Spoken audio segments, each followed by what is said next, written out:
नमस्कार। फ्रंटलाइन 24 में आप सबों का स्वागत है। अभी हम पहुंचे हैं रहिका प्रखंड के सतलखा पंचायत और यहाँ के जो वर्तमान मुखिया जी हैं जयप्रकाश चौधरी उर्फ साधु जी, उनके निवास स्थान पर आए हुए हैं।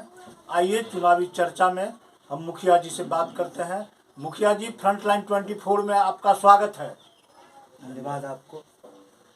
मुखिया जी, 5 वर्ष के दरमियान आप कौन कौन सा ऐसा काम किए हैं पंचायत में जिसे जनता याद रखे? देखिए, मेरे पंचायत में बहुत सारे काम पिछड़ा हुआ था।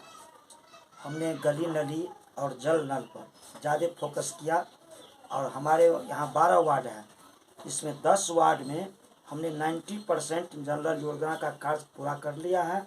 सिर्फ निधि के अभाव में 10% कार्य मेरा अधूरा है। गली नली 10 से 12 योजना हमने पूर्ण कर लिया है। हमारी इच्छा है कि निधि रहता तो 2 4 5 गली नली और होता तो हम बेहतर स्थिति पंचायत को बेहतर स्थिति में ले जाते, लेकिन चूंकि निधि नहीं है इसलिए हम रुके हुए हैं। निधि अगर हो जाए तो मेरा वो भी काम हो जाएगा। अब आवास योजना, गरीबों को आवास योजना के संबंध में लगभग 350 लोगों को, सभी वर्गों को, पंचायत के लोगों को हमने आवास योजना मुहैया कराया है। शेष 539 आदमियों का हमने डाटा एंट्री पर नाम जोड़ा है। जो गरीब लोग हैं उस पर काम चल रहा है, उसका जॉब कार्ड बन रहा है, उसका आधार कार्ड से लिंक हो रहा है। आने वाले समय में सरकार की जो रवैया होगी उस हिसाब से उस पर कार्य पर अमल किया जाएगा। अच्छा, आपके पंचायत में शिक्षा और स्वास्थ्य की क्या स्थिति है? हमारे यहाँ एक मध्य विद्यालय से उच्च विद्यालय में मेरे यहाँ विद्यालय का प्रमोटेड हुआ है। एक मध्य विद्यालय सतलखा लक्सायर में है। इसके अलावा 4 प्राथमिक विद्यालय है मेरे यहाँ।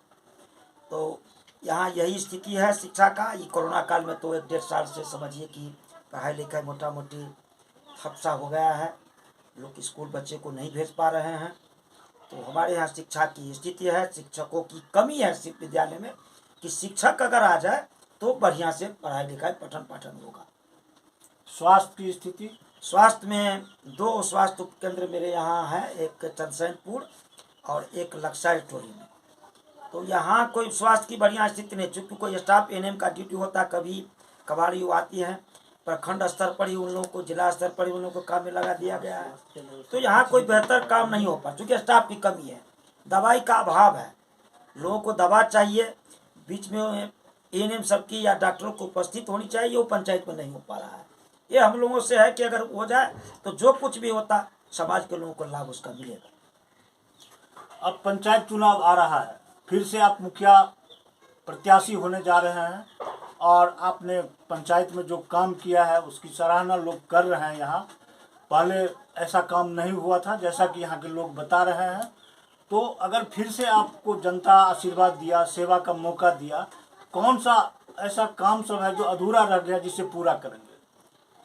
देखिए, हम जब लोगों का आशीर्वाद मिला, हम जनप्रतिनिधि मुखिया पंचायत का बन के आए, तो उसमें लोगों को आवास, पेंशन, शौचालय, गली नली, विद्यालय, इस सारी चीज़ों पर हमने मेहनत किया। लोगों के बीच से हम संपर्क बनाए रहे, लोगों के बीच गए, उसकी दुख दर्द को सुना और भरसक प्रयास किए कि उसकी काम को हम, जैसे राशन कार्ड मूल समस्या होता है, सरकार का योजना था शौचालय, पेंशन, तो मैं समझता हूं कि लगभग शौचालय हम 75% लोगों को मुहैया करा दिए हैं। पेंशन के बारे में हम कहिए तो हम 98% लोगों को पेंशन दे चुके हैं। अब कुछ लोग बाकी है, वो तो होना स्वाभाविक है, वो हो रहा है। आवास योजना में जो गरीब लोग छूटे हुए हैं उसके लिए भी हम प्रयास करते हैं। हमको उम्मीद है कि हमने जो काम किया है, जो जनता के बीच हमने गया है, जो मेहनत किया है, जो लोगों का स्नेह मिला है, मुझे पूरी यकीन है कि पुनः मुझे जनता का आशीर्वाद मिलेगा और जो कुछ अधूरा कार्य पड़े हुआ उसको मैं पूर्ण करूँ।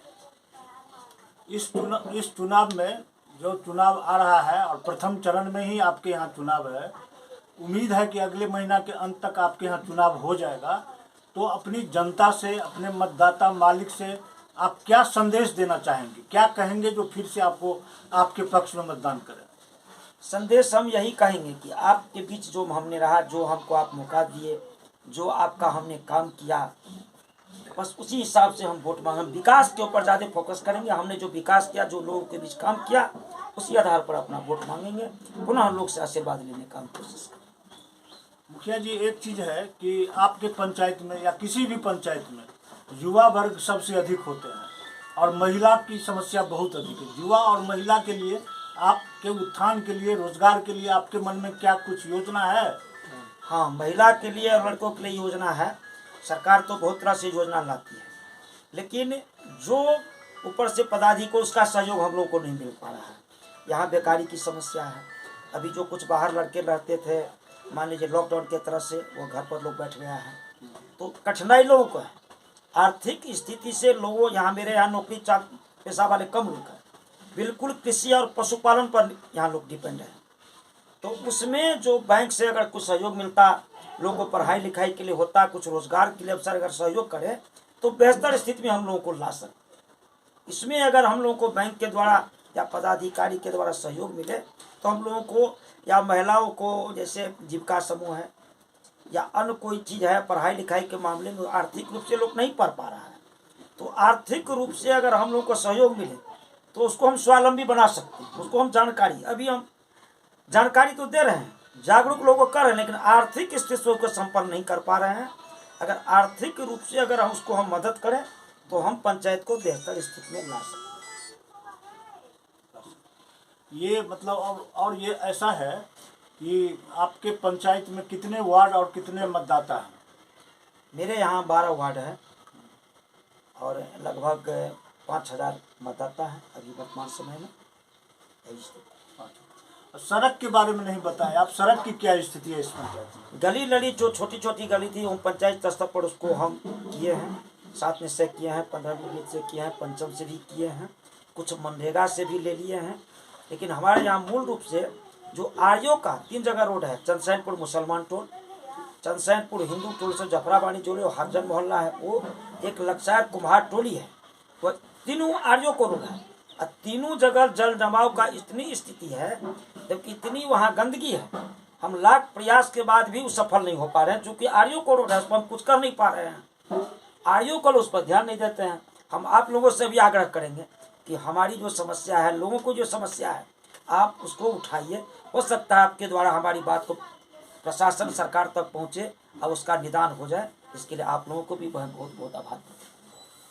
धन्यवाद। देखते रहें फ्रंटलाइन 24। अभी हमारे साथ थे यहाँ के सतलखा पंचायत के वर्तमान मुखिया जयप्रकाश चौधरी उर्फ साधु जी। इन्होंने बड़ी बेबाकी से अपनी बात को रखी है। फिर से चुनाव होने जा रहा है। 5 वर्षों तक इन्होंने ईमानदारी से अपने पंचायत की जनता का सेवा किया है। जितना बन सका है इन्होंने विकास का काम किया है, चाहे 7 निश्चय हो, इंदिरा आवास हो या छात्रवृत्ति योजना हो, वृद्धा पेंशन हो, विभिन्न तरह की जो सरकारी योजनाएं पंचायत में चल रही हैं उसको धरातल पर उतारने का इन्होंने भरसक प्रयास किया है।